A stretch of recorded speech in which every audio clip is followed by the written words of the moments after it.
Hello बच्चों, मैं S के वर्मा स्वागत करता हूं आपका अपने YouTube channel V Digital Science Classes में। और आज बेटा हम लोग बात करने जा रहे हैं कुछ क्वेश्चंस की और टेम्परेचर पर बात करेंगे हम लोग। ठीक है, चलिए बिना समय गवाए क्लास स्टार्ट करते हैं, लेक्चर स्टार्ट करते हैं। देखिएगा, क्वेश्चन है कि can matter change it's state? क्या मैटर अपना स्टेट चेंज कर सकता है? तो आप कहोगे हाँ सर, आपने तो पढ़ाया हुआ है, मैटर स्टेट चेंज कर सकता है। सॉलिड जो है वो लिक्विड में बदल सकता है, लिक्विड गैस में बदल सकता है, गैस को और ज्यादा हीट करेंगे तो प्लाज्मा में कन्वर्ट हो सकता है। ठीक है, लो डेंसिटी गैस को और ज्यादा ठंडा करेंगे तो बोस-आइंस्टाइन कंडेंसेट में कन्वर्ट हो सकता है। मतलब स्टेट चेंज हो सकता है। और मैंने पहले भी पढ़ाया हुआ आपको, there are 5 states of matter: solid, liquid, gas, plasma and Bose Einstein condensate. जिसमें हम लोग सॉलिड, लिक्विड और गैस पर कंटिन्यूड बात कर रहे हैं, प्लाज्मा और बोस-आइंस्टाइन कंडेंसेट पर चैप्टर के एंड में बात करेंगे बेटा। अभी यहां जो लिखा एनसीईआरटी ने कि can matter change it's state, क्या मैटर अपना स्टेट चेंज कर सकता है? तो देखते हैं। हम लोग तो जानते ही हैं कि कर ही सकता है। On increasing the temperature of solids, the kinetic energy of the particles increases। बताइए होता है कि नहीं होता है? आप ही बताइए। हीट करेंगे, जैसे ही किसी भी स्टेट ऑफ मैटर को हीट करेंगे तो उसके पार्टिकल्स का वाइब्रेशन बढ़ेगा, बड़ी तेजी से बढ़ेगा, तो ऑब्वियसली काइनेटिक एनर्जी बढ़ेगा। आप जानते ही हैं इस बात को। Due to the increase in kinetic energy, the particles start vibrating with greater speed. The energy supplied by heat overcomes the forces of attraction between the particles. अब क्या होता है? हीट कर रहे हैं, काइनेटिक एनर्जी बढ़ रहा है, पार्टिकल्स में वाइब्रेशन बढ़ रहा है, तो उस हीट एनर्जी के कारण वो जो आईपीएफ बताया था आपको, इंटर पर्टिकुलर फोर्स, जिसको कोहेशन फोर्स भी कहते हैं, वो फोर्स धीरे धीरे ब्रेक होने लगता है और सॉलिड लिक्विड में कन्वर्ट होता है, लिक्विड गैस में कन्वर्ट होता है। पहले भी इस पर बात कर चुका हूं जब स्टेट्स ऑफ मैटर पे बात कर रहा था। अगर आपका लेक्चर मिस हो गया है तो चैनल पे लेक्चर पड़ा हुआ है, आप जाके प्लेलिस्ट में उसको खोल के देख सकते हैं, उसको समझ सकते हैं बेटा। देखिएगा अब क्या होता है। एनर्जी आपने सप्लाई किया, काइनेटिक एनर्जी बढ़ गया, पार्टिकल का वाइब्रेशन भी बढ़ गया, बड़ी तेजी से पार्टिकल मूव करने लगा, फोर्स ऑफ अट्रैक्शन ओवरकम कर गया। The particles leave their fixed position, particle अपना फिक्स्ड पोजीशन छोड़ता है and start moving more freely, बड़ा आराम से मूव करने लगता है, तेजी से मूव करने लगता है। A stage is reached when the solid melts and is converted into a liquid। अंतिम में एक ऐसा स्टेट मिल जाता है कि सॉलिड हमारा पिघलना शुरू कर देता है, लिक्विड में कन्वर्ट होने लगता है, जिस फेनोमेना को मेल्टिंग कहते हैं बेटा, और टेम्परेचर मेल्टिंग पॉइंट कहलाता है। Is that clear? चलिए आगे बढ़ते हैं। The minimum temperature at which a solid melts to become a liquid at the atmospheric pressure is called its melting point। इसी की बात अभी कर रहे थे कि सॉलिड हमारा लिक्विड में कन्वर्ट हो रहा है तो प्रोसेस मेल्टिंग होता है, and the temperature at which a solid starts to liquefy is called its melting point. पहले भी बता ही चुका हूं आपको। तो ये एनसीईआरटी में एक क्वेश्चन था जिसको हम लोग एक्सप्लेन कर रहे थे, और बड़े डीप कॉन्सेप्ट के साथ एनसीईआरटी ने इसको एक्सप्लेन किया है, इसलिए मैं आपको ये समझा भी रहा था। चलिए आगे बढ़ते हैं।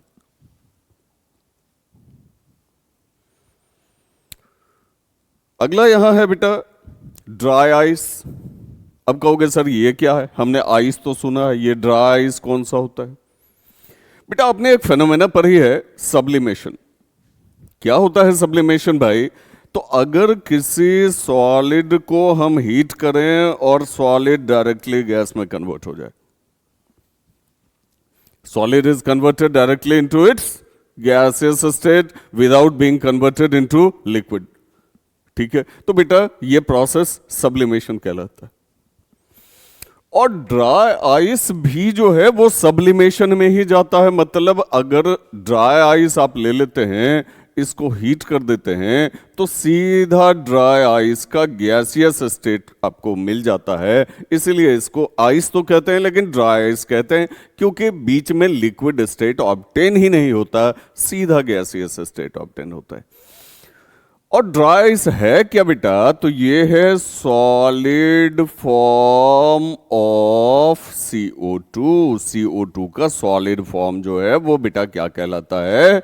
ड्राई आइस कहलाता है। समझ रहे हैं? चलिए अब एनसीईआरटी इसके बारे में क्या कहती है देखते हैं। Applying pressure and reducing temperature can liquefy gases. स्वाभाविक है, मैंने आपको कंप्रेशन पढ़ाया हुआ है। उसमें क्या करते हैं हम लोग? टेम्परेचर घटाते हैं और प्रेशर बढ़ाते हैं, गैस हमारा लिक्विड में कन्वर्ट हो जाता है। Okay. Have you heard of solid carbon dioxide? क्या आपने सॉलिड कार्बन डाइऑक्साइड के बारे में कभी सुना है? आप कहोगे हाँ सर, अभी आप बता रहे थे तो सुने। ऐसा भी होता है। It is stored under high pressure. इसको हाई प्रेशर पर स्टोर किया जाता है, क्योंकि प्रेशर जैसे ही रिलीज करेंगे ना, आप कंप्रेस किए हुए ना, आप इसको प्रेशर जैसे ही रिलीज करेंगे तो आप देखेंगे सॉलिड CO2 सीधा गैस में कन्वर्ट होना शुरू कर देता है। ठीक है। Solid CO2 gets converted directly into gaseous state on decrease of pressure to 1 atmosphere without coming into liquid state। Pressure जैसे ही घटाएंगे, 1 atm से अगर प्रेशर घटाएंगे तो आप देखेंगे सॉलिड CO2 डायरेक्ट आपका गैस में कन्वर्ट होने लगा। लिक्विड तो होता ही नहीं है, इसे लिक्विड स्टेट आता ही नहीं है, इसीलिए इसको हम लोग सब्लिमेशन कहते हैं बेटा। This is the reason that solid carbon dioxide is also known as dry ice। यही रीजन है कि सॉलिड कार्बन डाइऑक्साइड को हम लोग ड्राई आइस कहते हैं। जैसे ही प्रेशर घटेगा, सॉलिड CO2 सीधा गैसियस CO2 में कन्वर्ट होना शुरू हो जाता है, लिक्विड स्टेट नहीं ऑब्टेंड होती, इसीलिए सॉलिड CO2 को बेटा ड्राई आइस कहा जाता है। Thus we can say that pressure and temperature determine the state of a substance, whether it will be solid, liquid और गैस। आपने पहले भी पढ़ा हुआ है कि टेम्परेचर मोस्टली जो है वो स्टेट ऑफ मैटर को डिटरमाइन करता है, लेकिन बहुत सारे केसेस में ऐसा भी है कि टेम्परेचर और प्रेशर दोनों मिलकर के मैटर के स्टेट को डिटरमाइन करता है। ठीक है, चलिए अगले स्लाइड में चलते हैं।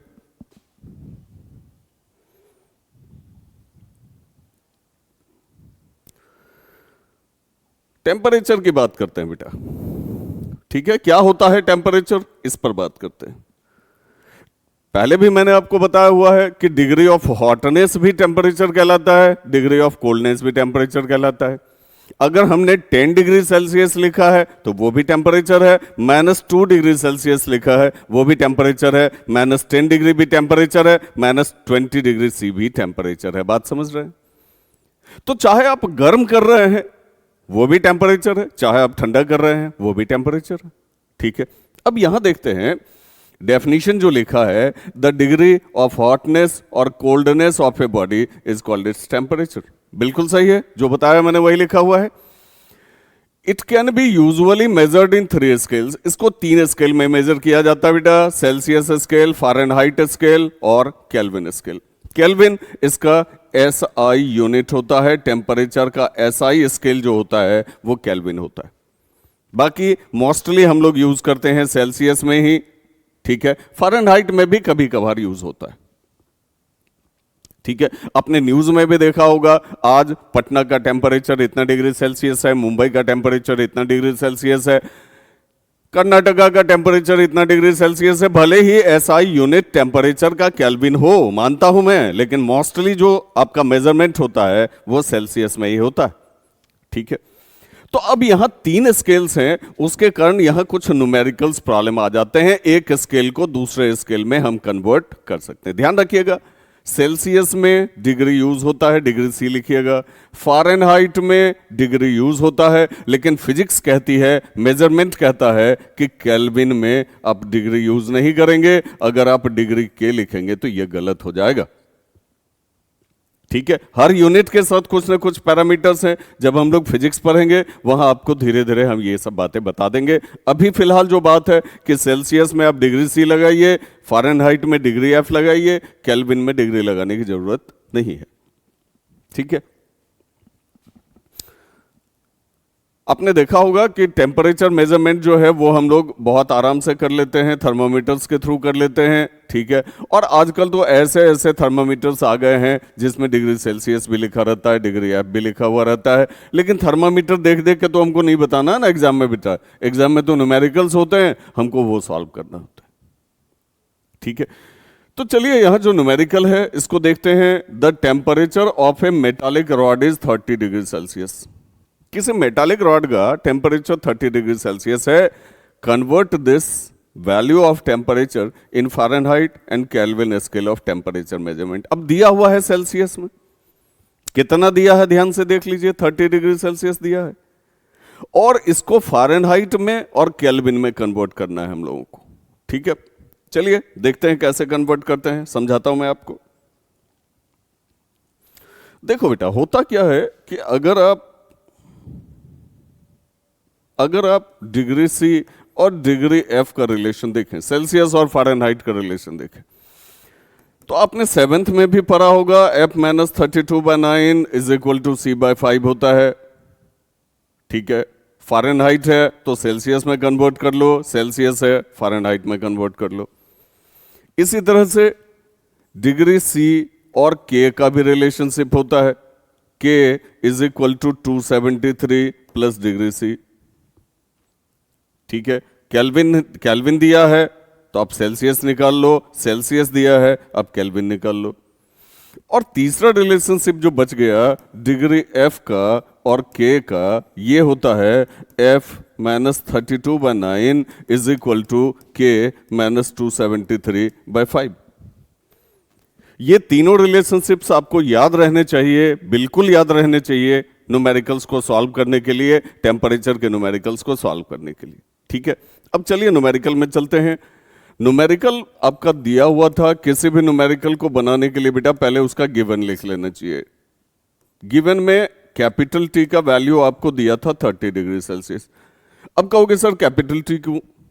क्योंकि स्मॉल टी से टाइम रिप्रेजेंट होता है बेटा, और टेम्परेचर को जब भी रिप्रेजेंट करेंगे तो कैपिटल टी से रिप्रेजेंट करेंगे, ये ध्यान में रखिएगा।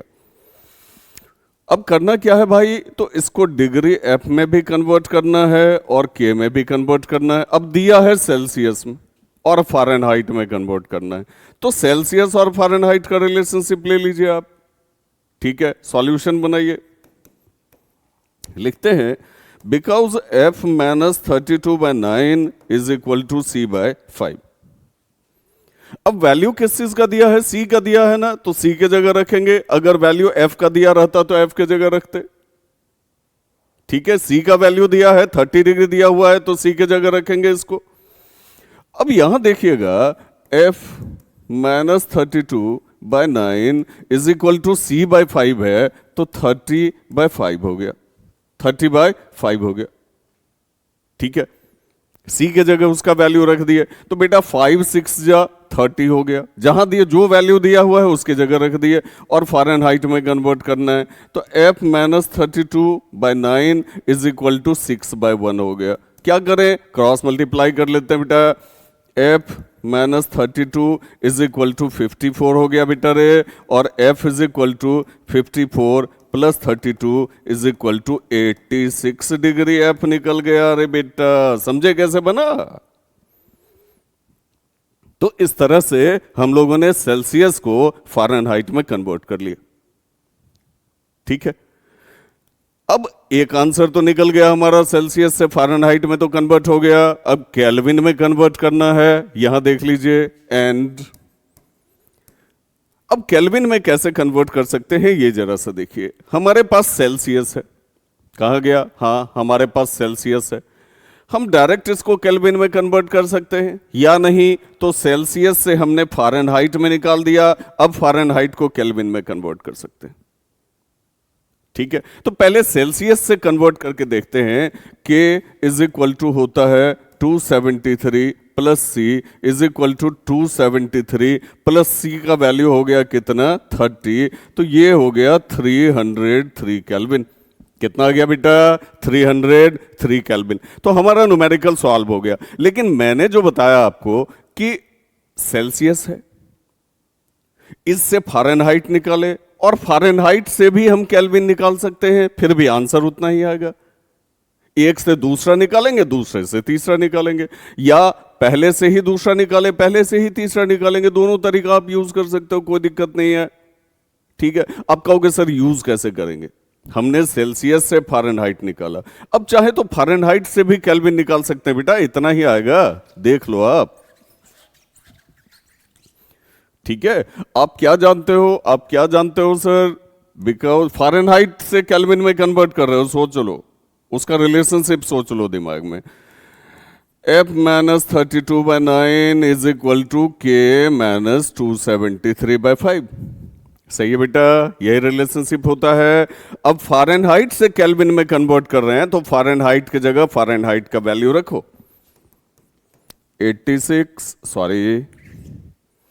86 minus 32/9 is equal to K minus 273/5। Value रखना सीख रहे हो ना? K का वैल्यू दिया हुआ है, K के जगह रखो। F का वैल्यू दिया हुआ है, F के जगह रखो। जिसका वैल्यू दिया हुआ है वहां रखो। अब इसको जो है सब्ट्रैक्ट करके बताओ कितना होता है। 54/9 is equal to K minus 273/5। 9 6 जब 54 हो गया बेटा, तो K minus 273 is equal to 6 5 जा 30 कर ले, तो K is equal to 30 plus 273 is equal to 303 kelvin. आया ना? पहला वाला ही आंसर आ गया कि नहीं आ गया?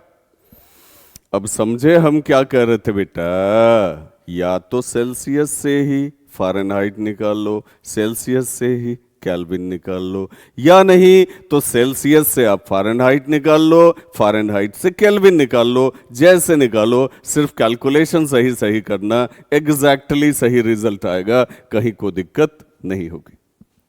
ठीक है, चलो एक और न्यूमेरिकल था, देखते हैं वो क्या था। अगला न्यूमेरिकल आपको यहां दिया हुआ है, the temperature of a body is 67 degree F। कितना टेम्परेचर है बेटा? इस बार फ़ारेनहाइट में दे दिया ना आपको, 67 degree F। Convert this value of temperature in Celsius and kelvin scale. मतलब फ़ारेनहाइट में दिया हुआ है, सेल्सियस में निकालना है और केल्विन में निकालना है। ठीक है, कितना फ़ारेनहाइट है बेटा? 67 डिग्री F है। चलिए देखते हैं कैसे सॉल्व करेंगे इसको, देखते हैं इसको।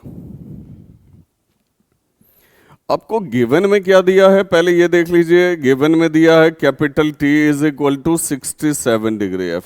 कितना दिया बेटा? 67 डिग्री F फ़ारेनहाइट में दिया है। कह रहा है भैया सेल्सियस में निकालो और केल्विन में निकालो। पहले सेल्सियस में निकालते हैं, सॉल्यूशन लिखते हैं। क्या है बेटा कि अगर फ़ारेनहाइट में दिया है, सेल्सियस में निकालना है, इसका रिलेशन क्या होता है आप जानते हो, F minus 32/9 is equal to C/5। इस बार बताना वैल्यू कहाँ रखोगे, F में रखोगे कि C में रखोगे? आप कहोगे सर F में दिया हुआ है तो F में ही रखेंगे। बिल्कुल सही सोच रहे हो बेटा, F में रखो। 67 minus 32/9 is equal to C/5। बीच में कहीं डिग्री उग्री लिखने की जरूरत नहीं है, डायरेक्ट आंसर जब निकलता है ना, जब सॉल्यूशन का रिजल्ट आता है ना, वहां अगर डिग्री यूज होता है तो यूज कर लो, अगर किसी के साथ नहीं होता है तो मत यूज करो। ठीक है, तो अगर इसको घटाते हैं बेटा तो यहां आ जाता है 5। ठीक है, और क्या आ जाता है? 6 माइनस 3 इज इक्वल टू क्या आ जाएगा? बोलो बोलो, 3 आ जाएगा। ठीक है, अब कहोगे सर ये तो पॉइंट में आने लगेगा, तो ऐसा करो ना बेटा, मैं वैल्यू ही चेंज कर देता हूं तुम्हारे लिए, ताकि सीखना तुम्हारे लिए आसान हो जाए। बाकी तो पॉइंट वगैरह में लेके जा ही सकते हो। ठीक है, चलो 67 की जगह हम लोग इसको 77 डिग्री F लेते हैं। ठीक है, एक चीज और ध्यान रखना कि सेल्सियस का जो मेजरमेंट होता है वो 0 से शुरू होकर 100 तक आता है। फ़ारेनहाइट का जो मेजरमेंट होता है वो 32 डिग्री से 212 डिग्री तक आता है। और केल्विन का जो मेजरमेंट होता है वो 273 से 373 के तक आता है। समझ में आ रही बात? तो चलो तुम्हारे लिए हमने आसान कर दिया, 67 की जगह 77 कर लेते हैं। ठीक है, अब तो यहाँ 45 आ जाएगा ना बेटा, अब तो 9 5 जब 45 आ जाएगा ना, इजी हो गया ना तुम्हारे लिए, is equal to C by 5 हो गया। तो 9 5 जब 45 हो गया तो सी इज इक्वल टू कितना हो गया बेटा, 25। तो यहाँ हमारा आंसर निकल गया कितना डिग्री सेल्सियस, 25 डिग्री सेल्सियस। तो फ़ारेनहाइट को हमने सेल्सियस में कन्वर्ट कर लिया।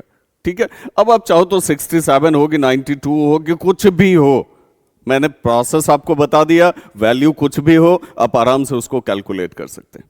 ठीक है, अब फ़ारेनहाइट से हमने सेल्सियस निकाल लिया, अब सेल्सियस से केल्विन निकाल लेते हैं, या चाहे तो फ़ारेनहाइट से ही केल्विन निकाल लेते हैं, मैंने सब बता दिया है आपको। ठीक है, लेकिन सेल्सियस से केल्विन निकालना आसान होता है, चलिए यही करते हैं।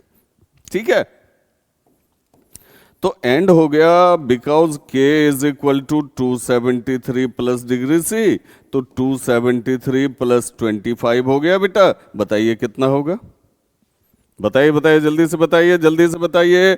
आप कहिएगा सर 298 के हो जाएगा, होगा कि नहीं होगा? तो इस तरह से हम लोग न्यूमेरिकल को सॉल्व कर लेते हैं। आप अगर चाहो तो फ़ारेनहाइट से भी केल्विन में कन्वर्ट करना, F-32/9 is equal to K minus 273/5 से भी कन्वर्ट करना, आपको वहां भी सेम आंसर आएगा। सिर्फ कैलकुलेशन प्रोसेस सही रहना चाहिए, उसके बाद कोई परेशानी नहीं होती है।